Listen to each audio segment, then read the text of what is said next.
So a couple of important topics we cover in this video are choosing straight grain and what to do about runout if you have a little bit of it in your part. And we'll also cover which face you want to start with when you're cutting a taper with hand tools. Before we get to the video, just a quick reminder that if you're interested in building one of these beautiful Berea ladder back chairs, you can find everything you need from manuals to parts over at jointeffort.net/BLP.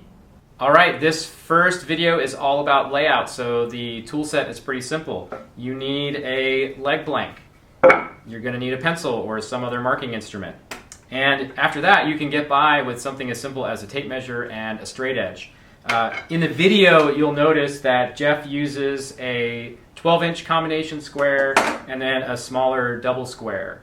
And if you're following along with these videos and you want to make your own practice leg, there is a template also available on our website, and there's a link directly to that in the notes below.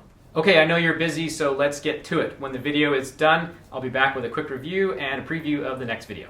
This leg blank is like a perfect blank. It's straight all the way across.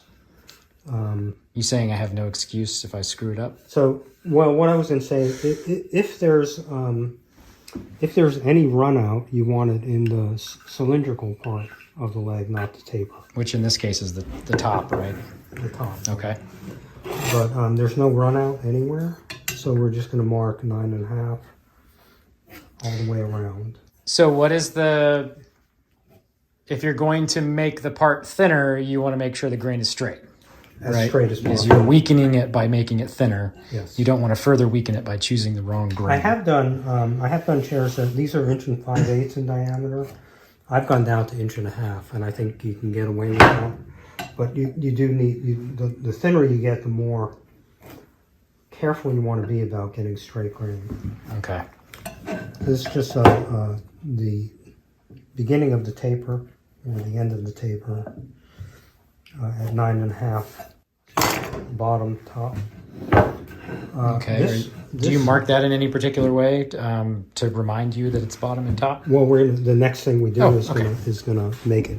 We're gonna we want to draw a 1-inch square. So we're on the bottom of the part, which is the tapered end.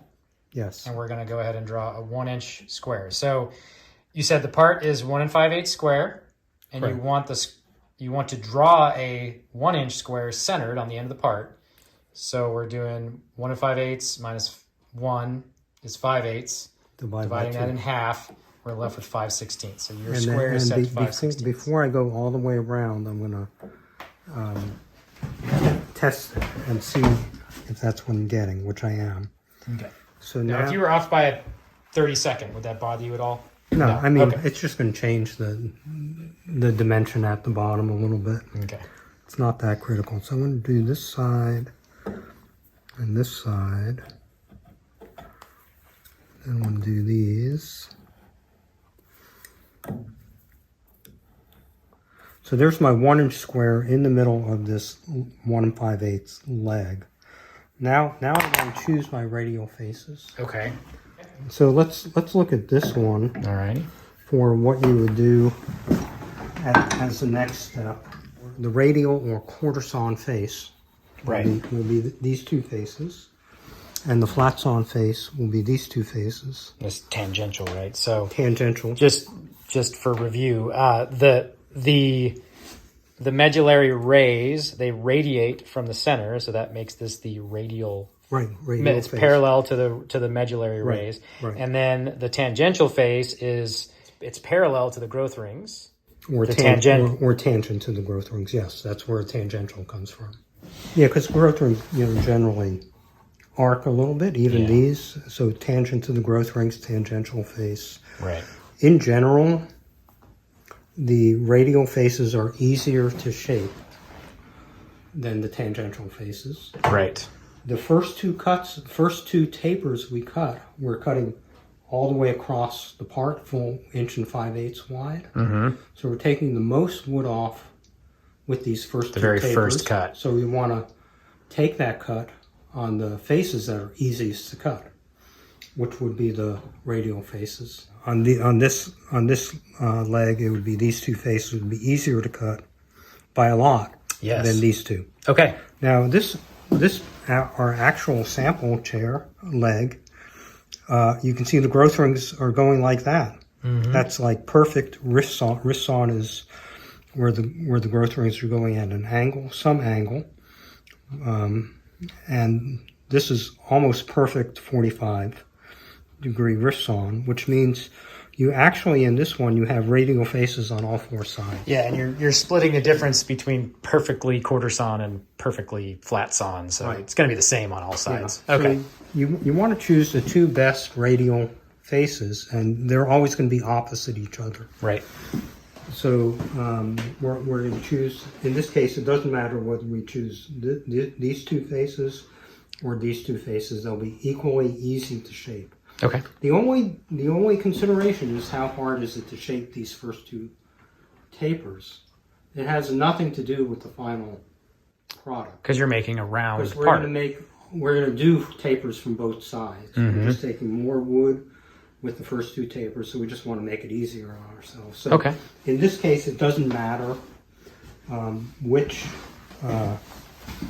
side we're cutting to. So we're going to say that this face, And the opposite. they're always opposite Okay. faces. You're always shaping two opposite faces and then the other two opposite faces. Because this is actually like perfectly riff sawn, you really can't choose a bad face here. So we're choosing our two best radial faces. And this is a terrible example.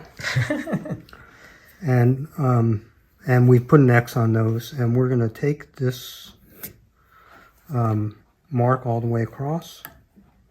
And so what we'll do is take that entire face down to that line. And then we're going to lay out the taper on the tangential face. Okay. So we pull this over onto the long side of the leg. And you can lay out the taper on the faces that you're not cutting. Like that. Yeah.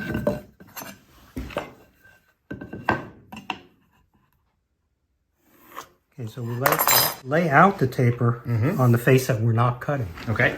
But then we're going to be cutting to these layout lines now, to here, and to there. Okay. Okay? You can use a hand plane? No. Draw knife? Draw knife, spoke shave. Okay. You could use a hand plane, We right? could use a hand plane. Right, okay. But we're trying to practice using a draw knife and spoke shave. Okay. Okay? All right, that last point was an important one.